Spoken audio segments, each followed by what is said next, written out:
Hey everybody, how you doing? So today we're gonna do something fun. I want to talk about the tremolo picking technique, but we're gonna actually use one of his picks when we do it. So, quick story, really quick. When I was a kid, my grandparents had a car lot. I keep them in a fireproof lockbox. This is the first concert ticket and some broken Eddie Van Halen picks. Grandfather had a car lot in Lawndale, California, down the street from the old Guitar Center. Summer after 8th grade year, I would go in there every day and hang out at the Guitar Center. There was somebody that worked there and she knew Zeke, his guitar tech. And I've actually since he sent me these. Isn't this crazy? When I was a little kid, he sent me these and I lost my mind over these dang things because he used these. These were used for this Patti Smith sessions, I believe is what I was told. But it's crazy. Like you can even see like the sliding, the pick slides, they happened and he broke them. And then I got one, right? So I've been tempted over the years over the past couple years, slap it on there. I can't do it. But anyways, we're gonna talk about the tremolo technique. I ran into Zeke at a rehearsal for Kenny Chesney. He was guitar teching, and I told him that he did that, and he vaguely remembers. Okay, so this stuff. I just want to talk about how it was easy for me over time to be able to get, I shouldn't say easy. That ain't even the right word. It ain't easy. But what's cool is just how to achieve it. So what we're talking about, right? It's all about the angle of the dangle. So if we're holding this one, kind of bending the thumb in so I'm out like this. Now, when you hear, and you hear all those kind of things that he would do.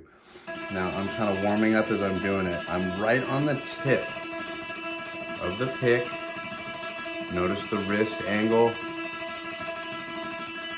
right? And I'm kind of trying to mimic that. It has a different texture to it. So for me, what I would do when I was younger is I would kind of start with that, and then it became easier for me over time to try to isolate the motion. Now with his pick, which is super silly, you can hear it, right? The percussiveness of it. It's a little tougher to be straight because it is thinner. And of course, I'm not doing it justice by going even fast enough, but the motion of it,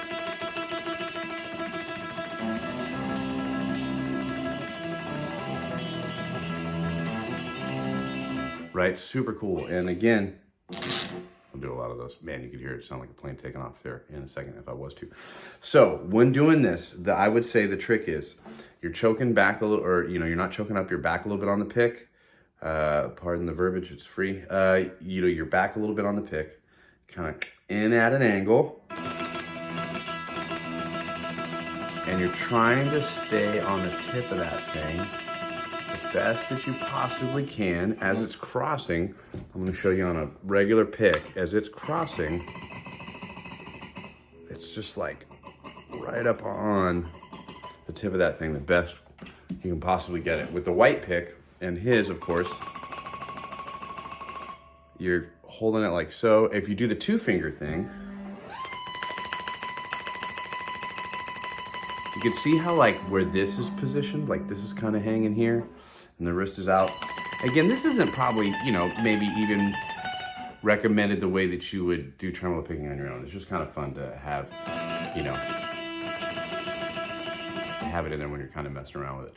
So nonetheless, I just kind of wanted to share these things because I think they're super cool and I never break them out. But you can really hear that in there when you're doing those things.